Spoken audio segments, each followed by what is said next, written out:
Welcome to my channel. This is lesson 10, Intro to Basic Animation using Autodesk Maya. Now, as you can see, we are going to learn how to accomplish this simple turntable animation and how to use the animation slider and keyframes. So now we have Maya opened, and what we want to do is animate these objects. And to do that, let's clear things up. And what I mean is that if we want all of these to move together, we have to put them together in a group. Or else what happens is if you want to rotate it, let's say we're rotating this way, it only rotates this object. And if you select two of these, they rotate, but not in the same radius or the same control. So what you want to do is have it all controlled together. Now, one thing is that once we click out of the object, we always need to select the sky dome light. And a way to actually have that out of your mind without hiding it is use your layers. Let's bring this up a bit. We have no layers right now. What we can do is create a new layer. And while we have our sky dome light selected, we can right click and add selected objects. So now the sky dome light is in layer 1. We can even rename this background.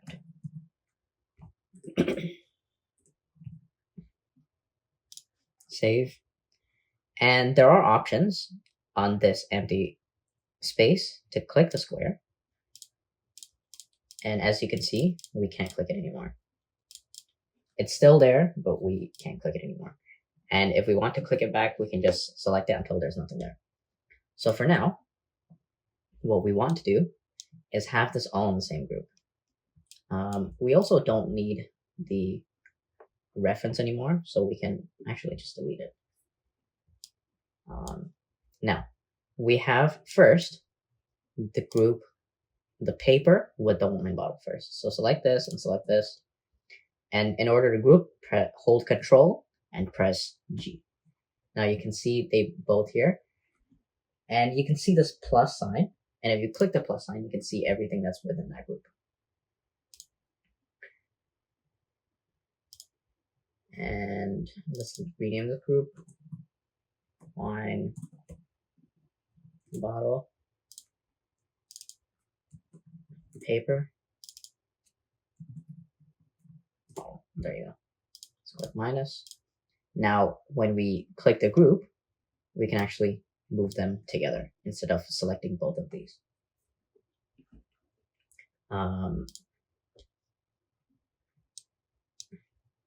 Now select the glass.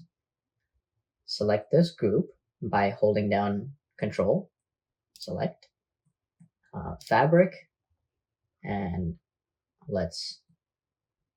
if we're over here, then we have to hold Shift and then select this. Now we've selected everything. And same thing, Control G. And that's grouped together, all together. What's in our reference? Nothing we need. And we have our group 1. Now you can see when you select these, the pivot point actually goes to the first object that you selected, which is the glass, which is why it's off center. In order to make it center, we can just press D, and put it towards the center. That's around the center just to make sure. That's exactly in the center. This is not in the center.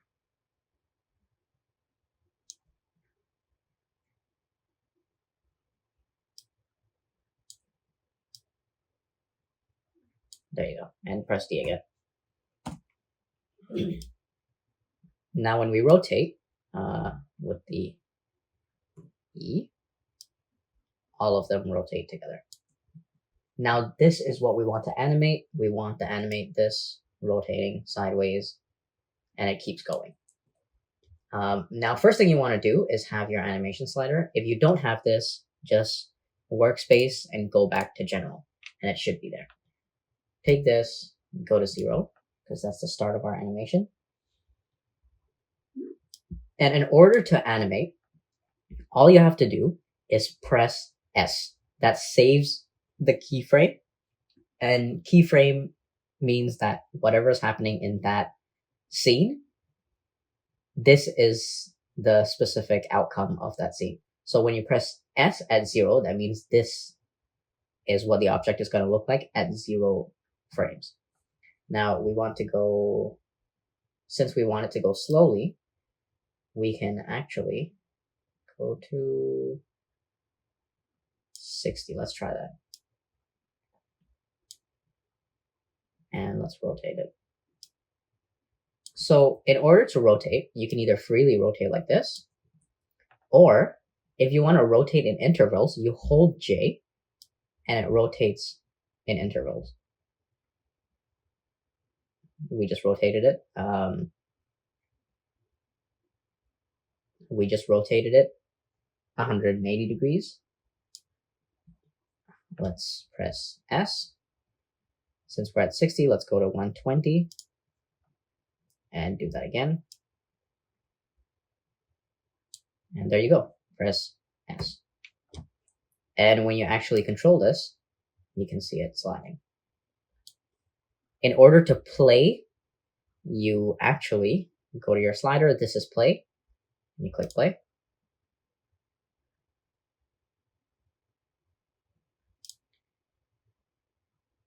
Now you can see when you animate something, from start to end, Maya has automatically made the animation start from slow to normal pace, and close to the end, it slows down, as you can see over here.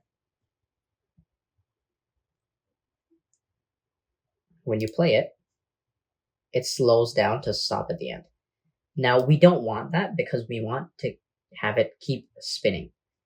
Another thing is that our animation seems a little too fast. So when we do this, it seems a little too fast.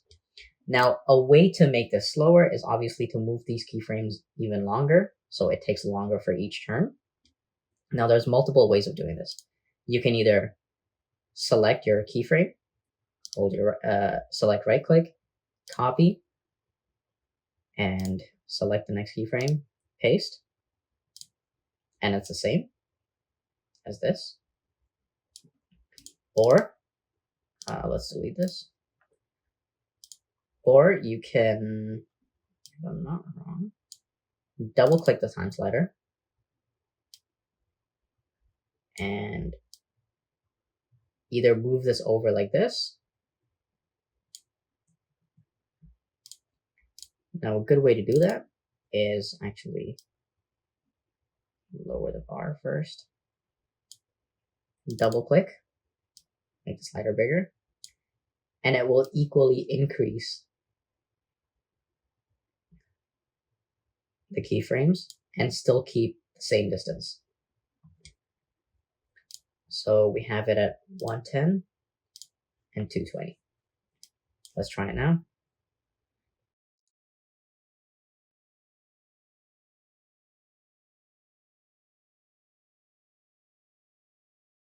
There you go. You can see it still slows down at the end, and now that we have our animation, we can look into the details of the animation and configure it, like that slowing down. And since we want it to repeat and not just end here, we can do that too. Now what you want to do is, let's save first. In order to go to your animations, you have to go to the animation file. Now what you want to do is Windows, Animation Editors, and go to your graph editor. Now when you click this, you have your group 1 selected one. You can see the graph. It slowly starts, goes to normal pace, and then it slows down. That is what the graph is essentially saying. In order to make it uniform, so it doesn't slow down, it just goes in the same pace, you need a straight line. What you can do is go here. You can see linear tangents. Click that, and that should make it straight. Now when you try the animation,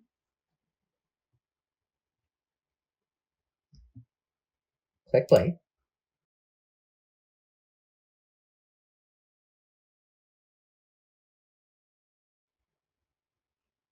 You can see that it went at the same pace all throughout the animation. So there's that fixed. Now we want to have the animation to keep going. You can see that these are the frames. You can see that at 110, it's around here. You can see the first animation keyframe and your second animation keyframe at around 220 where it stops. And then if you increase this or zoom out, you can see that the animation just stops.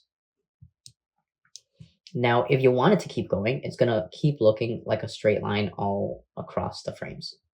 What you can do is curves, and pre-infinity means before the animation starts. Post-infinity means after the animation ends. So after this point, after 220 frames. Now, why you would want pre-infinity is, let's say you have an animation that starts at 110. It's not going to start at 0, but since you did the animation at 110, you want it to start at 0. You can always do pre-infinity, so it starts even before when you animated it. We want post-infinity, and we want cycle with offset. Cycle means it's going to repeat the same exact frames in the same spot. We don't want that, because post-infinity with offset means, let's say a car starts here, and you do post-infinity cycle, your animation, the car starts here, and it ends here. Once it reaches here, the animation is going to go back to the first frame and start again. So it's going to keep going, but the car is going to reset to its original position. It's not going to keep going straight.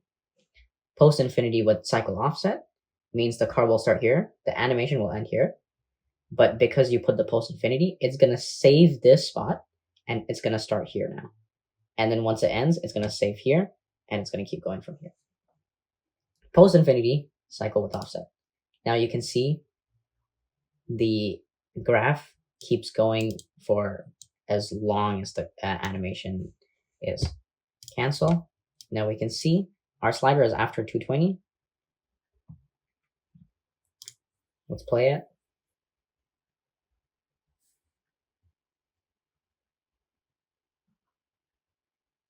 And after 220, it keeps going. No matter how long it is, let's make it 300. Increase it. If we move the slider, it's going to keep going. We don't want the file to be too big, so let's leave it at 300. It's a good spot to end. And that is how you create a simple animation. Now what you can see, what I did here was I turn on the lights, which is the lights used in your render. And in order to see the render without actually opening and having the full render play out, you can instead turn on the lights and use textured. This will give you a rough estimate of what the render looks like. Obviously, it's not the greatest quality, but this will show you all the lights affecting it. And that's it.